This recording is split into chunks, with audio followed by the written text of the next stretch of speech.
मुट्ठी में कुछ सपने लेकर भरकर जेबों में आशाएं, दिल में है अरमान यही कुछ कर जाएं। हेलो नमस्कार साथियों, स्वागत है आपका आज की एक और नए वीडियो में। आज की इस वीडियो में हम लोग कंटिन्यू रखने वाले हैं अपने रूट वर्ड्स के जो भी सीरीज है उसको, क्योंकि रूट वर्ड एक बहुत ही बड़ा बेनिफिट देते हैं वोकैबुलरी याद करने में। तो चलिए हम अपने पहले रूट वर्ड पे चलते हैं। पहला रूट वर्ड है मैनिया, जिसका अर्थ होता है मैडनेस और मॉर्बिड या फिर अट्रैक्शन किसी भी चीज़ से।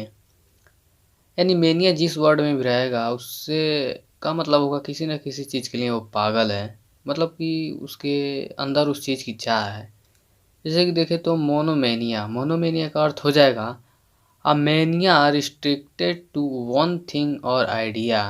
यानी कि ये एक ऐसा पर्सन है जिसको केवल एक आइडिया को ही रिस्ट्रिकेट करना है, चाहे वो थिंग्स हो या कोई आइडिया हो। नेक्स्ट है डिप्सोमेनिया। डिप्सोमेनिया वह होता है जो अल्कोहलिज्म करता है, यानी कि बहुत दारू के लिए जिसे पागलपन हो उसे कहते हैं डिप्सोमेनिया।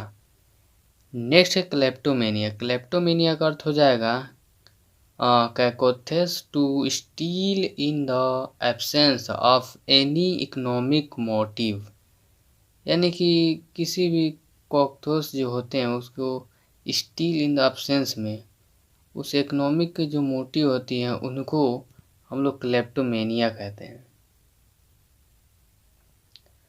पैरोमेनिया। पैरोमेनिया का अर्थ होता है morbid compulsion to set fire to things. यानी किसी भी पर्सन वह है जो कि आग से किसी भी चीज़ को जलते हुए देखना पसंद करता है, उसे कहते हैं पैरोमेनिया। नेक्स्ट है मैग्लोमेनिया। मैग्लोमेनिया का अर्थ हो जाएगा a psychological state characterized by delusions of grandeur कल्स। नेक्स्ट है NYM, जिसका अर्थ होता है नेम और मीनिंग्स। यानी कि NYM जिस भी वर्ड में रहेगा किसी न चीज़ का मीनिंग या नाम ही होगा। जैसे कि देखिए तो सिनोनियम्स। सिनोनियम्स का अर्थ होता है वर्ड्स ऑफ सेम मीनिंग, यानी कि जो समानार्थक शब्द होते हैं उन्हें सिनोनियम कहते हैं। एंटोनियम्स को कहते हैं वर्ड्स ऑफ अपोजिट मीनिंग, यानी कि जो विलोम शब्द होते हैं उन्हें एंटोनियम्स कहते हैं। होमोनियम्स, होमोनियम होते हैं वे जो वर्ड ऑफ सिमिलर साउंडिंग, यानी कि जिनका साउंड तो एक ही होता है मगर मीनिंग अलग अलग हो सकते हैं। एक्रोनियम, एक्रोनियम का अर्थ हो जाएगा अब्रिविएट फ्रॉम ऑफ सेवरल वर्ड्स, यानी कि कई सारे वर्ड का जो एब्रिविएट होता है उससे उसे कहते हैं एक्रोनियम। नेक्स्ट है एनोनियम्स। एनोनियम्स, एनोनियम्स का हो जाएगा हैविंग नो नेम, जिसका कोई नेम नहीं है। नेक्स्ट है स्यूडोनियम। स्यूडोनियम का हो जाएगा निकनेम या पेन मी एलिज कल्प, यानी कि निकनेम को हम लोग कहते हैं स्यूडोनेम्स। नेक्स्ट है फ्रेटर, जिसका अर्थ होता है ब्रदर, यानी फ्रेटरनाइज। इसका अर्थ हो जाएगा be on brotherly terms with someone, यानी किसी के साथ बहुत ज़्यादा फ्रेंडली होना उसे कहते हैं फ्रेटरनाइज। फ्रेटरनल, फ्रेटरनल होता है ब्रदरली यानी कि भाई की तरह। फ्रेटर्निटी होता है फ्रेट या सोडेलिटी या ब्रदरहुड, यानी कि भाईचारे को कहते हैं। फ्रेट्रिसाइड, फ्रेट्रिसाइड यानी किलिंग ऑफ वंस ब्रदर, यानी कि भाई की हत्या को कहते हैं। नेक्स्ट है सैडो, और जिसका अर्थ होता है या तो साइड, यानी कि टू कट डाउन या किल करना। ये जिस भी वर्ड में रहेगा साइड उसका अर्थ कहीं ना कहीं किलिंग से होगा। जैसे कि सुसाइड, सुसाइड का सु इसमें भी रूट वर्ड है जिसका अर्थ होता है स्वयं, और साइड का अर्थ होता है किलिंग, यानी कि किलिंग वन सेल्फ, यानी अपने आप को खुद को मारना सुसाइड कहलाता है। नेक्स्ट है फ्रेट्रिसाइड, यानी किलिंग ऑफ वंस ब्रदर, जैसे कि पिछले स्लाइड में देखे थे भाई को मारना। सरोरिसाइड का अर्थ हो जाएगा बहन को मारना। होमिसाइड का अर्थ हो जाएगा किलिंग अ ह्यूमन बीइंग्स, यानी किसी भी मनुष्य का कत्ल करना हम लोग कहते हैं होमिसाइड। नेक्स्ट है regicide. Regicide killing of king, president या इटीसी, यानी कि किसी भी राजा या किसी भी बड़े अधिकारी जो कि शासन कर रहा है, जैसे कि राष्ट्रपति हो गए, उनको मारना रेजिसाइड कहलाता है। यूक्सोरीसाइड। यूक्सोरीसाइड का अर्थ होता है किलिंग ऑफ वंस वाइफ, यानी कि पत्नी की हत्या करना। नेक्स्ट है इन्फेंटिसाइड। इन्फेंटिसाइड का अर्थ होता है killing of new born child, यानी कि नवजात शिशु का हत्या इन्फेंटिसाइड कहलाता है।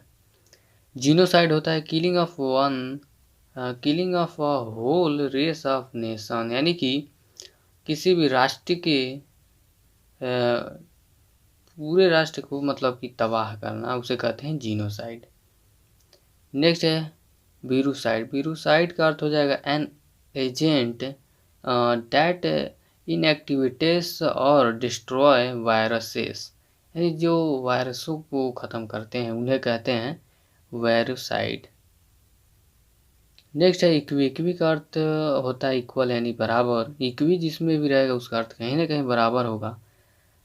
पहला वर्ड है इक्वीवोकल। इक्वीवोकल का अर्थ हो जाएगा प्रोपोजली वेग एम्बिगुअस, यानी कि जो दो चीज़ें होती हैं समान उन्हें कहते हैं इक्वीवोकल। इक्वेलिटी। इक्वेलिटी यानी कि परीक्यू। परीक्यू का अर्थ होता है इक्वेलिटी यानी कि समानता। इक्विडिस्टेंट का अर्थ होता है इक्विडिस्टेंट, यानी कि the same distant apart at every point, यानी किसी भी पॉइंट किसी भी बिंदु से समान दूरी पर चलने को कहते हैं।